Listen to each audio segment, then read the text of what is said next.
My name is John O'Leary, and at age 9, I was burned on 100% of my body and expected to die. I have recovered clearly, and now I have the opportunity of not only raising 4 kids and being married, but traveling the world teaching others how to truly live. Fourth graders, and in particular fourth grade boys, can be troublemakers, and I saw kids in my neighborhood playing with fire and gasoline and assumed if they can do it, so can I. So on a Saturday morning at 7:30, with my father at work and my mother out with 2 of my sisters, I walked into their garage, bent over a can of gasoline, monkey see, monkey do, tried to pour a little bit of gasoline on top of a piece of paper that was on fire. Before the liquid came out, the fumes came into that can. It created this huge explosion, split the can in 2, and launched me 20 feet against the far side of the garage, setting my world quite literally on fire. I kind of came to, looked around. Everywhere I looked was a flame, everything. But I don't think I ever knew that I was on fire too. I just knew I was in trouble. So I went running on fire through the flames back into my mom and dad's house, came into the kitchen and the family room, into the front of the house, and just stood there screaming and burning and begging and praying for a hero, knowing that I could not do it by myself.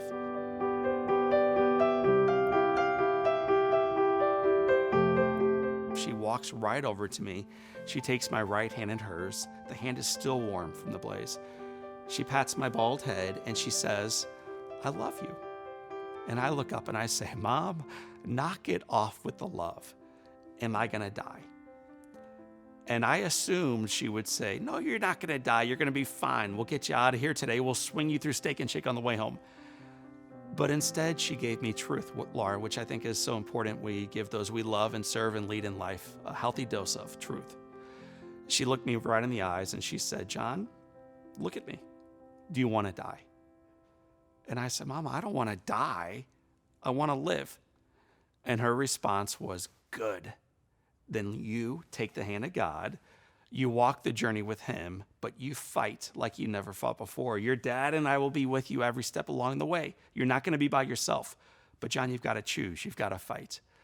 And on that morning, it was January 17th, 1987, a 9-year-old boy with no skin and seemingly no chance at life decided to take the hand of God, walk the journey with him, and fight like I'd never fought before. And we had no idea where this journey was going to lead us.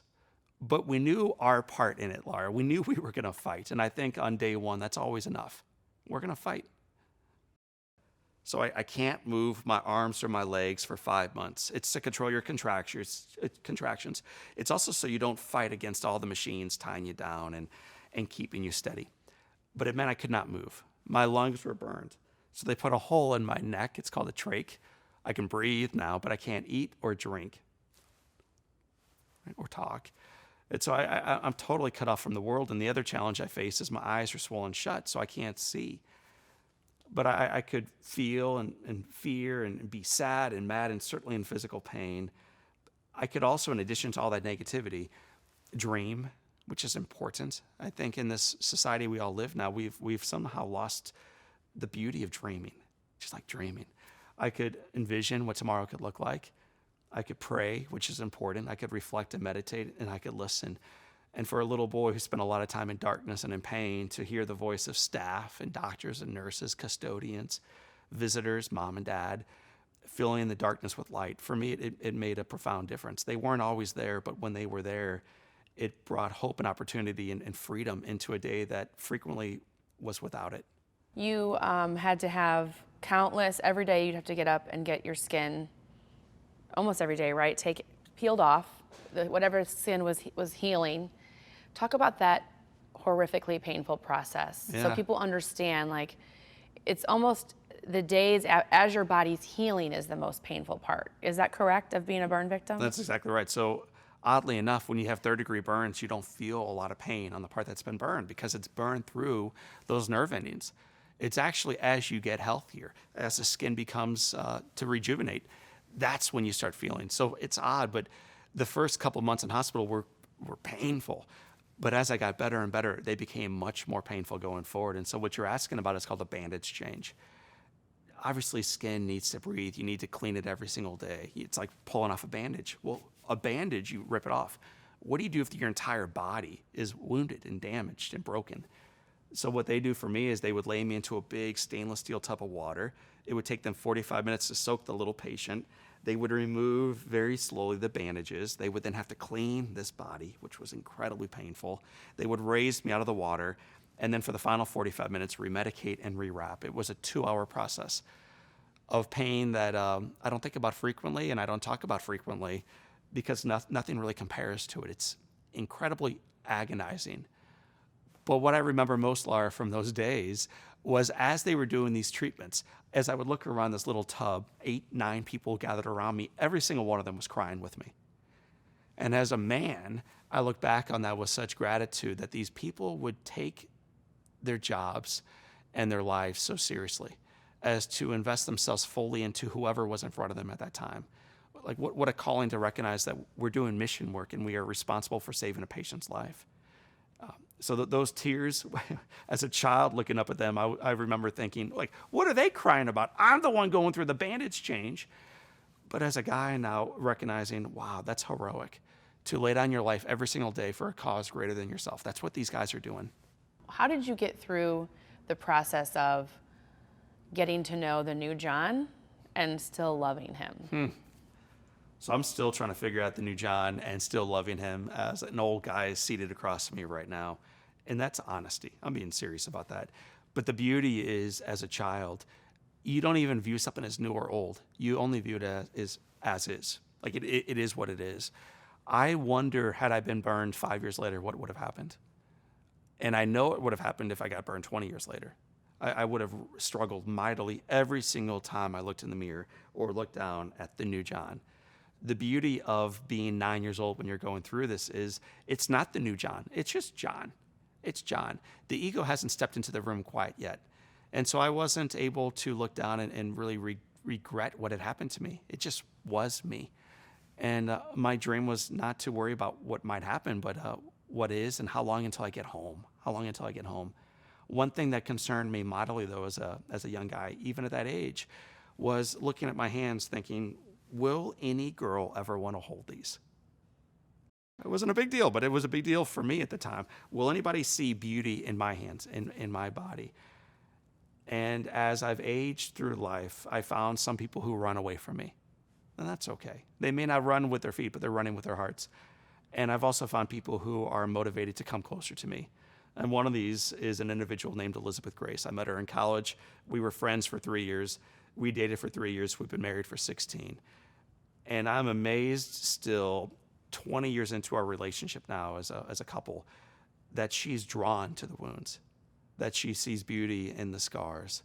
And I think that eyesight is one that I'm still trying to identify myself. And I'm hoping that my kids pick up on it because it's the right way to see not only brokenness, but the world, including the reflection staring back at all of us in the mirror. One that is able to see not just wrinkles and pimples and gray hairs and lines, but to see beauty. That's the way to see the reflection, Laura. That's the way to see life. Years later in the recovery, what still happens sometimes to your scars and to your skin that other burn victims might be able to relate to? Yeah. So one is your skin is always dry and fragile. It never fully heals to return to what it was like for you, Laura. My skin will never be a healthy skin as yours is. So my skin dries up, it breaks down, which means there's frequent infections, abscesses, sores. I have wounds right now, probably 4 different spots on my body have little sores on them. That causes me to have fevers. It causes me to maybe get a little sweaty from time to time. It causes me to feel sick and just kind of beat down. And it can be easy to become negative to that, to be like, gosh, why me? Why me? But when I look in the mirror, I try not to see the sores. I try not to feel the fever. I try not to feel the despair. I try to look in the mirror and realize, man, I'm a sacred gift. Like, I should not be here, period. I should not be here. I recognize my life as a miracle. What a gift. My invitation to my children and to my wife and to you and to all your viewers and listeners is maybe they should too. Too frequently, we chalk our life up as an accident. Kind of boring. It's just life. The likelihood of you being here is almost nil. None of us should be here, and yet you are. You are. I encourage all of us, and myself included, to recognize the profound beauty and the blessing of your life every single day. And so, yeah, I have infections. I have sores. I struggle physically. but I recognize that there's a gift in all of it. As I've gone around the world sharing my story, one of the cool things that comes out of it is not only people who've been burned come up and say, gosh, I got a story like you too. I want to show you this. And they roll up their sleeve and they show me a wound on their arm. That's cool. But my favorite stories are when people come up and they say, I got a story just like yours. My mom and dad split when I was a kid. I went through a bankruptcy. I'm struggling right now in my marriage. I'm an addict. I can't stop drinking. Whatever it is, they think it's a story just like mine. And they're right. Because the scar, we all have them, but it's actually a reminder that you're not perfect, not this side of eternity. And we can choose to focus only on the things that we don't have, on the brokenness, or we can choose to use this story to not only be lifted up, but to encourage those around us to move through their stories. I did an interview yesterday with a group of Cub Scouts. And one of the little boys raised his hand and said, have you ever seen anyone else who's been burned? And have you ever told them what it was like for you to go through it? So I said, well, Connor, that's a really good question. Do you think I've ever seen anyone else who's been burned? And he goes, I bet you have. And so I asked, do you think I've ever been able to share my story? And he goes, I bet you have. So I said, you're exactly right. And it's something that I went 23 years without doing because I never wanted to see anybody else who'd been burned. And I never wanted them to see me because for me, it was all bad memories. But now I have the great honor of going into their rooms all the time, in hospitals, in little burn camps, one-to-one in diners, showing up for them, showing them a guy who's lost his fingers due to burn, lost his former physical beauty due to burns, but a guy who is able to show up, has a phenomenal job, has a beautiful wife, has an awesome life, and has the certainty that the best of his journey remains in front of him. And so when I visit with kids or adults who've been burned or in the midst of enduring that pain and that struggle, I talk less about the burns, less about the pain, less about the struggle, and less about the wounds, and more around the possibility of moving through it. That this thing currently you are going through doesn't have to define where you go eventually. That you can still have an awesome life. And ultimately that's your choice, not someone else's and not some fire. And you have said multiple times, if you had a chance to go back and change you picking up that lighter and that gas, you would not change a thing. Yeah. It's so odd in some regards to look back on the worst experience of a person's life.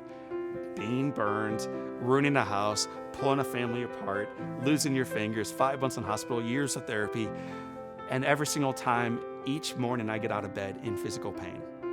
And then to say, and I'm grateful for it. It doesn't really mesh up. And yet you and I are hanging out today, not because of my academic prowess as a grade school kid, which was nil, not because of my wit or something else. We're here today to talk about a fire that somehow has been redeemed into a mighty blessing. It somehow led to where I went to college, which led to a chance encounter with a brunette named Elizabeth Grace, which led to 4 kids, which led to eventually the best of my life personally. It's led to a strengthening of faith. I think the development of character. It led to what I do professionally. I'm an author, I'm a podcast host, I'm a speaker, and at the core of all those messages is a little boy's story, which I'm grateful for.